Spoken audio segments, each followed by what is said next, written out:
2 weeks from today, people in the Philippines will go to the polls to vote for a new president.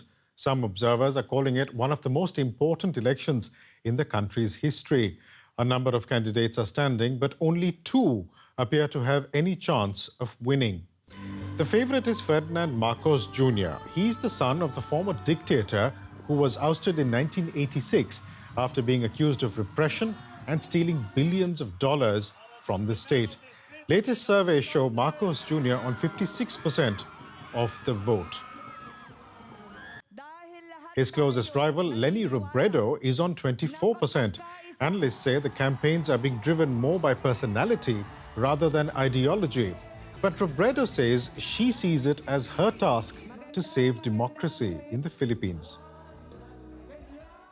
We'll have more on the candidates in a moment, but first, a report from Manila on how Catholic priests are weighing in on the campaigns.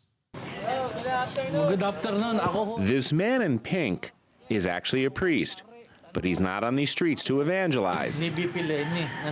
He's here preaching politics, carrying posters and stickers instead of a Bible. Father Nat Baltazar is campaigning for Philippines Vice President Leni Robredo. Ahead of next month's presidential election, she's running a distant second in the polls to Ferdinand Marcos Jr., the son and namesake of the country's late dictator. We have to be wise in choosing a candidate who can promote good to each one of us and not the evil ones. This monument near Manila commemorates the People Power protests in 1986, which drove the Marcos family into exile for several years. The family's accused of stealing as much as $10 billion from the government while Marcos Sr. was in power. Almost half of his 2-decade reign was under martial law, when thousands of people were tortured, killed, or disappeared.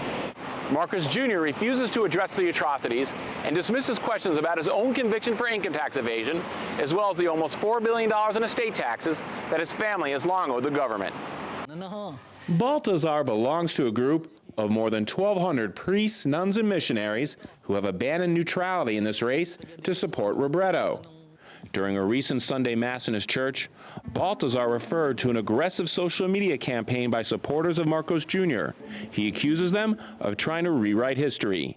Ang golden age. It was said that the martial law years was the golden age, Baltazar says, adding, maybe only for the cronies, maybe only for the Marcos family. Baka ho sa mga crony. Baka ho sa mismong mga pamilya Marcos. But in a country which is 80% Catholic, there's controversy over where priests should draw the line. An official in the Catholic Bishops' Conference told DW, priests must speak the truth about human rights violations that happened during martial law, but they should not be campaigning for any particular candidate. This parishioner in Baltazar's church was critical of him publicly taking sides. I agree that the priests shouldn't be campaigning or shouldn't be biased to any candidates. Father Baltazar plays down those concerns. The role of the Catholic Church, we have to be the promoters of good news, the gospel. That's why we have to promote the good candidates and not the bad one. Baltazar has even outfitted a van for his campaigning. He drives around his province showing solidarity with the Robredo faithful and trying to convert supporters of Ferdinand Marcos Jr. He says to this man, I'm here trying to explain to you if you could reconsider your choice. The response, I'm sorry, my decision is final. I am for Marcos. Sad to say, they are easily swayed with the TikToks, with the YouTube, with the social media they are watching. And so he keeps on campaigning as the clock ticks down to election day, hoping that enough votes go his candidate's way. And joining me now for more from Manila is journalist JC Gutinga.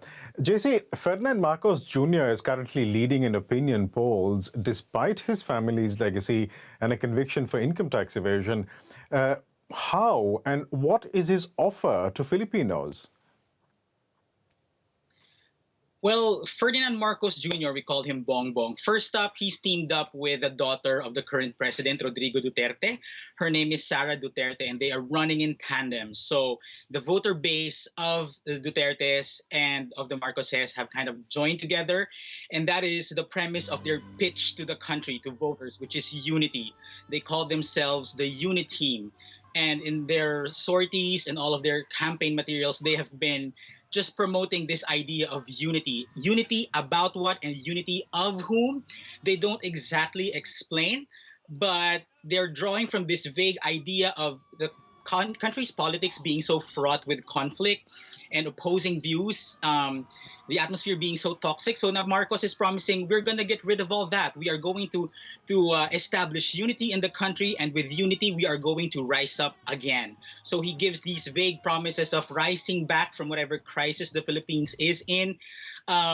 Without saying it, he is hearkening back to nostalgia for the so-called good old days of his father's regime. Of course, nostalgia makes things look rosy, and there is this machinery, there is this campaign of disinformation that have basically whitewashed the Marcos family's history and have highlighted, the fact that they live like royalty. They have come to be associated with opulence and big ticket projects and flashy infrastructure development during the time of the Marcoses, of course, without mentioning the fact that the country went into bad debt during those times and all of those things, the country plunging into poverty. All of these are hidden behind this screen, this battle cry of unity and a promise of going back to the good old days, more prosperous days, yes. JC, I do want to talk to you about that, particularly about this veneer that is being propagated on social media. But before that, I'd just like to talk about his challenger, who's currently running second in the race in the opinion polls, current Vice President Leni Robredo. What is her pitch to voters? Well, her promise is the exact opposite of what Marcos Jr. is promising, and that is a government free of corruption, a government that works properly in service of the country. So her tagline, her pitch to the country is, it's called Sa Gobyernong Tapat Angat Buhay Lahat, which basically translates to, with a government that's honest, everyone's lives is going to improve. So for her, although she does have many programs that she wants to put forward, her main pitch is that we're going to fix this government, we're going to weed out corruption, and if we do that, if we only just make the bureaucracy work properly, then you will see that everyone's lives is going to improve. I'd like to go back to that point about misinformation that you were making earlier, that also the report that we've played for our viewers is also making about social media misinformation during this election. In fact, late last year, I'd spoken to Nobel Prize-winning journalist and Rappler CEO Maria Ressa about this, and I'd just like to play for our viewers what she said to us then. 35 years after the Marcos family was tossed out of the Philippines by a people power revolt, Ferdinand Marcos Jr., Bongbong Marcos, right, now is running for president. So, in 2019, Rappler actually exposed the networks of disinformation that had been created to chip away at history, to reorient history. And I can share that. I can share the links with you. But, this is going to be a battle for facts. And we're going to have to make sure that facts win. And in order to do that, these American social media platforms are going to have to put guardrails and prioritize facts. JC, of course, Maria was referring to Facebook particularly, which is so popular in the Philippines. But the question remains, have guardrails been put up across social media so facts can be shared and not misinformation?